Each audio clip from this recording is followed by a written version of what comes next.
Gênesis, capítulo 12. Deus chama Abrão. Certo dia, o Senhor Deus disse a Abrão: saia da sua terra, do meio dos seus parentes e da casa do seu pai, e vá para uma terra que eu lhe mostrarei. Os seus descendentes vão formar uma grande nação. Eu o abençoarei, o seu nome será famoso, e você será uma bênção para os outros. Abençoarei os que o abençoarem, e amaldiçoarei os que o amaldiçoarem. E por meio de você, eu abençoarei todos os povos do mundo. Abrão tinha 75 anos quando partiu de Harã, como o Senhor havia ordenado. E Ló foi com ele. Abrão levou a sua mulher Sarai, o seu sobrinho Ló, filho do seu irmão, e todas as riquezas e escravos que havia conseguido em Harã. Quando chegaram a Canaã, Abrão atravessou o país até que chegou a Siquém, o lugar santo, onde ficava a árvore sagrada de Moré. Naquele tempo, os cananeus viviam nessa região. Ali o Senhor apareceu a Abraão e disse: eu vou dar esta terra aos seus descendentes. Naquele lugar, Abrão construiu um altar a Deus, o Senhor, pois ali o Senhor havia aparecido a ele.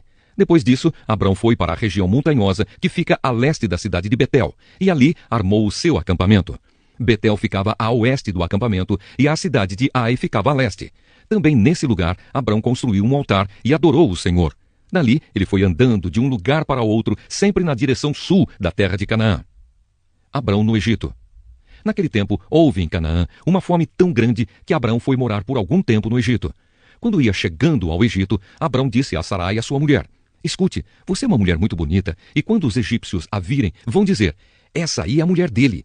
Por isso me matarão e deixarão que você viva. Diga então que você é minha irmã.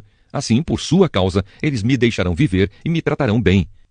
Quando Abrão chegou ao Egito, os egípcios viram que Sarai, a sua mulher, era de fato muito bonita.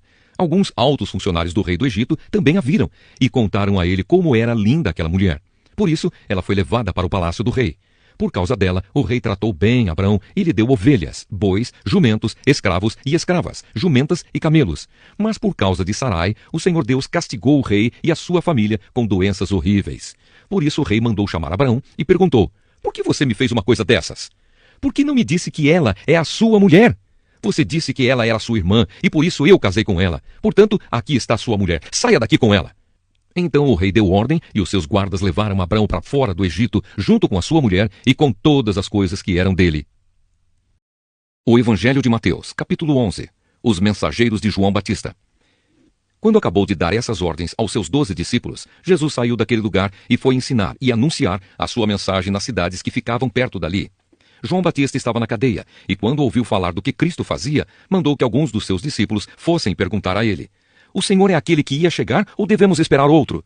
Jesus respondeu: voltem e contem a João o que vocês estão ouvindo e vendo. Digam a ele que os cegos veem, os coxos andam, os leprosos são curados, os surdos ouvem, os mortos são ressuscitados e os pobres recebem o Evangelho.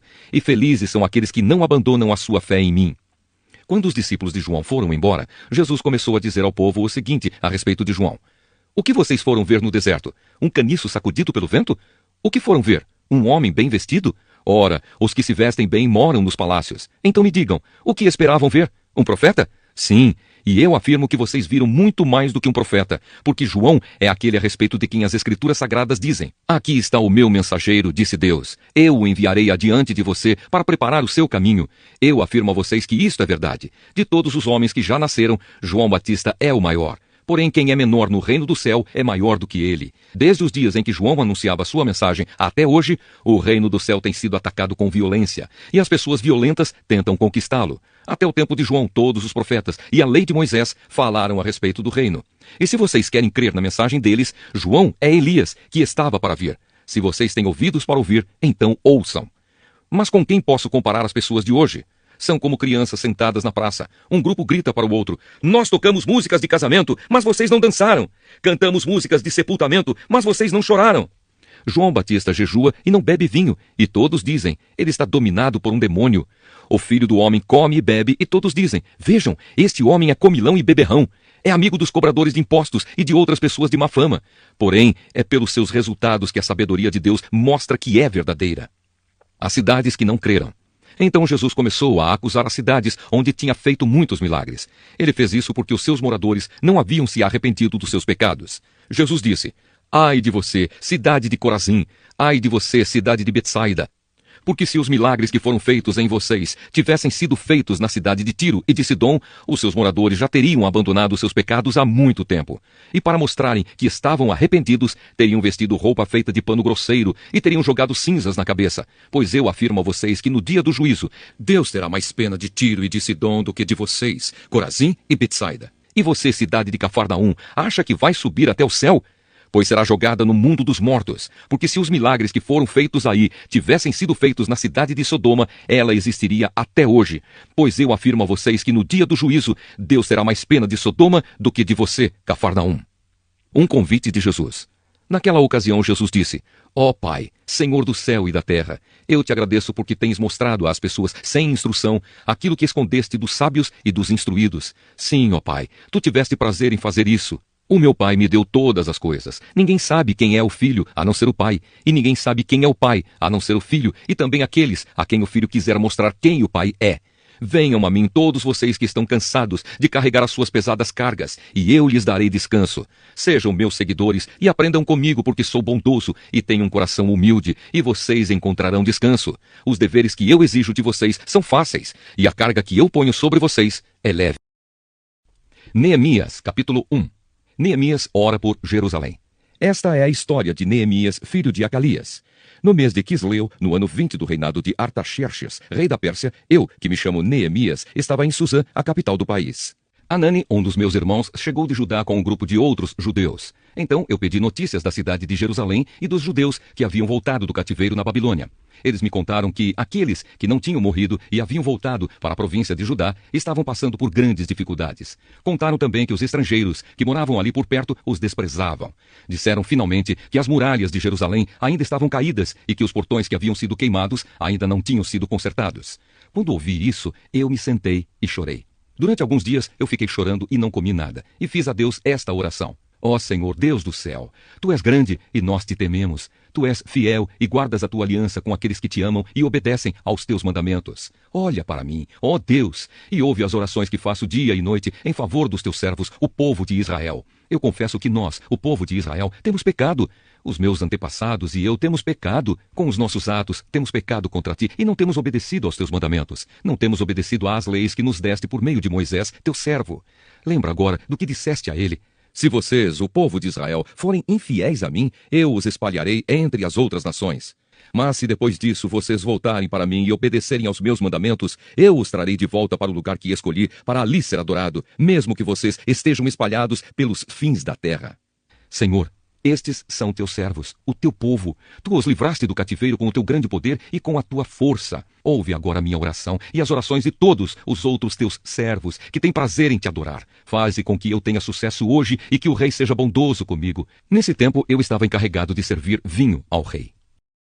Atos dos Apóstolos, capítulo 11. O relatório de Pedro. Os apóstolos e os outros seguidores de Jesus em toda a região da Judéia souberam que os não-judeus também haviam recebido a palavra de Deus. Quando Pedro voltou para Jerusalém, aqueles que queriam que os não-judeus fossem circuncidados o criticaram, dizendo: Você ficou hospedado na casa de homens que não são circuncidados e até tomou refeições com eles. Então Pedro deu um relatório completo de tudo o que havia acontecido desde o começo. Ele disse: Eu estava na cidade de Jope e lá, enquanto estava orando, tive uma visão. Vi uma coisa parecida com um grande lençol que baixou do céu, amarrado pelas 4 pontas, e parou perto de mim. Eu olhei para dentro daquilo com atenção e vi animais domésticos, animais selvagens, animais que se arrastam pelo chão e aves. Depois ouvi uma voz que me dizia: Pedro, levante-se, mate e coma. Eu respondi: Isso não, Senhor. Eu nunca comi nenhuma coisa que a lei considera suja ou impura. Então a voz falou de novo do céu: Não chame de impuro aquilo que Deus purificou. Isso aconteceu 3 vezes, e depois tudo aquilo voltou para o céu. Justamente naquela hora, 3 homens que tinham sido mandados de Cesareia para me buscar chegaram à casa onde eu estava hospedado. E o Espírito de Deus me disse que fosse com eles, sem duvidar. Estes 6 irmãos da cidade de Jope também foram comigo, e todos nós entramos na casa de Cornélio. Então ele nos contou como viu na casa dele um anjo em pé que lhe disse: Mande alguém a Jope para buscar Simão, que também é chamado de Pedro. Ele vai dizer como você e toda a sua família podem ser salvos. E Pedro continuou: Quando comecei a falar, o Espírito Santo veio sobre eles, como tinha vindo sobre nós no princípio. Aí eu lembrei que o Senhor Jesus tinha dito: É verdade que João batizou com água, mas vocês serão batizados com o Espírito Santo. De fato, os não-judeus receberam de Deus o mesmo dom que nós recebemos quando cremos no Senhor Jesus Cristo. E quem era eu para ir contra Deus? Quando ouviram isso, eles ficaram sem ter o que dizer e louvaram a Deus, dizendo: Então Deus deu também aos não-judeus a oportunidade de se arrependerem e ganharem a vida eterna. A igreja de Antioquia. Os seguidores de Jesus foram espalhados pela perseguição que havia começado com a morte de Estevão. Alguns foram até a região da Fenícia, a ilha de Chipre e a cidade de Antioquia, e anunciavam a palavra de Deus somente aos judeus. Mas outros que eram de Chipre e da cidade de Cirene foram até Antioquia e falaram também aos não-judeus, anunciando a eles a boa notícia a respeito do Senhor Jesus. O poder do Senhor estava com eles, e muitas pessoas creram e se converteram ao Senhor. Essas notícias chegaram à igreja de Jerusalém, que resolveu mandar Barnabé para Antioquia. Quando chegou lá e viu como Deus tinha abençoado aquela gente, Barnabé ficou muito alegre e animou todos a continuarem fiéis ao Senhor de todo o coração. Barnabé era um homem bom, cheio do Espírito Santo e de fé, e muitos se converteram ao Senhor. Depois Barnabé foi até a cidade de Tarso, a fim de buscar Saulo. Quando o encontrou, ele o levou para Antioquia. Eles se reuniram durante 1 ano com a gente daquela igreja e ensinaram muitas pessoas. Foi em Antioquia que, pela primeira vez, os seguidores de Jesus foram chamados de cristãos.